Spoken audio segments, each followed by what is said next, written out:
আসসালামু আলাইকুম। আজকে আমি কি নিয়ে কথা বলতে চাচ্ছি, আপনারা হয়তো অনেকেই আমার ভিডিওর থাম্বনেল দেখে বুঝে গেছেন ঢাকা থেকে কক্সবাজার বিমানের ভাড়া কত টাকা এবং কি কি সুবিধা রয়েছে। আজকে সম্পূর্ণ বিষয়ে আলোচনা করব। আজকের এই ভিডিওটি অনেক গুরুত্বপূর্ণ হবে। আজকের এই ভিডিওটি শেষ পর্যন্ত দেখার অনুরোধ করতেছি। আজকের এই ভিডিওটি শুরু করার আগে আপনার কাছে আমার ছোট্ট একটি অনুরোধ, আপনি যদি আমার চ্যানেলে নতুন হয়ে থাকুন চ্যানেলটি সাবস্ক্রাইব করে রাখুন নতুন নতুন আপডেটগুলো পাওয়ার জন্য। তো বন্ধুরা, চলুন কথা না বাড়িয়ে আজকের এই ভিডিওটি আমরা শুরু করি। প্রথমে আপনাকে আপনার ফোনে যে কোনো একটা ব্রাউজার সিলেক্ট করে নিতে হবে। আমি আমার ফোনের গুগল ব্রাউজারটি সিলেক্ট করে নিচ্ছি। তো এখান থেকে অবশ্যই আপনাকে সার্চ করতে হবে সহজ টিকিট লিখে। তো প্রথমেই যে ইন্টারফেসটি পাবেন এবং প্রথম যে ওয়েবসাইটটি পাবেন, এই ওয়েবসাইটের মধ্যে আপনাকে প্রবেশ করতে হবে সহজ.com-এর। তো আমি এখানে টাচ করলাম। টাচ করার পরে আপনাকে একটু অপেক্ষা করতে হবে। তারপর এরকম আরেকটি অপশন দেখতে পারবেন বা ইন্টারফেস দেখতে পারবেন। তো এখান থেকে আপনাকে যে কাজটি করতে হবে, হাতের ডান পাশের 3 লাইনে আপনাকে টাচ করতে হবে। টাচ করার পর দেখতে পারবেন এখানে এয়ার নামের যে অপশনটি আছে, এখানে আপনাকে টাচ করতে হবে। তো টাচ করার পরে আপনাকে এখানে সার্চ করতে হবে যে আপনি কোথা থেকে উঠতে চাচ্ছেন। আমি যেহেতু বলেছি ঢাকা থেকে দেখাবো, তো আমি প্রথমে এখানে ঢাকা দিয়ে দিলাম, তারপরে কক্সবাজার দিয়ে দিব। তো কক্সবাজার দিয়ে দিলাম।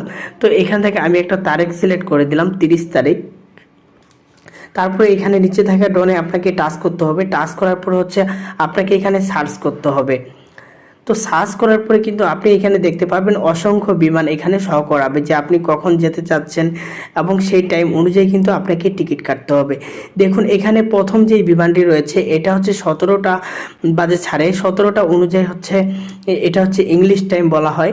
তো 17টা হিসাবে 5টা সময় ছাড়ে এবং 6টা 5 মিনিটে ল্যান্ড করে। এর প্রাইস 4,964 টাকা।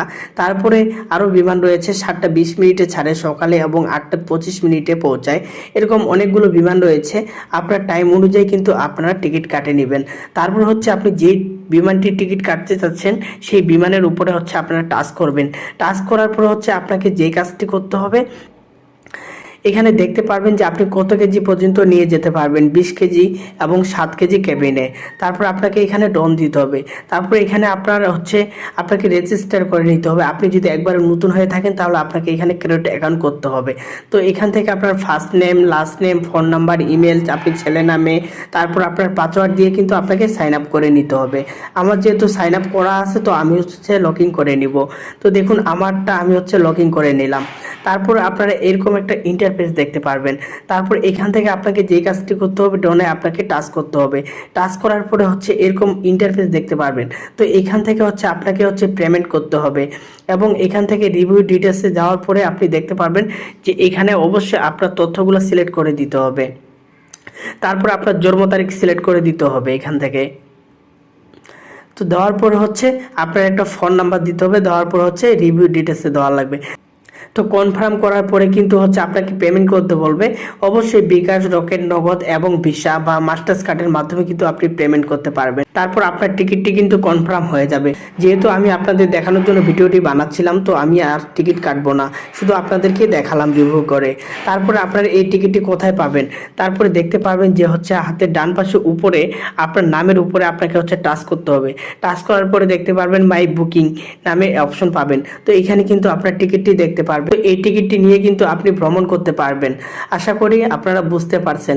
আজকের এই ভিডিওটি আপনার যদি উপকার মনে হয় অবশ্যই চ্যানেলটি সাবস্ক্রাইব করে রাখুন। ধন্যবাদ।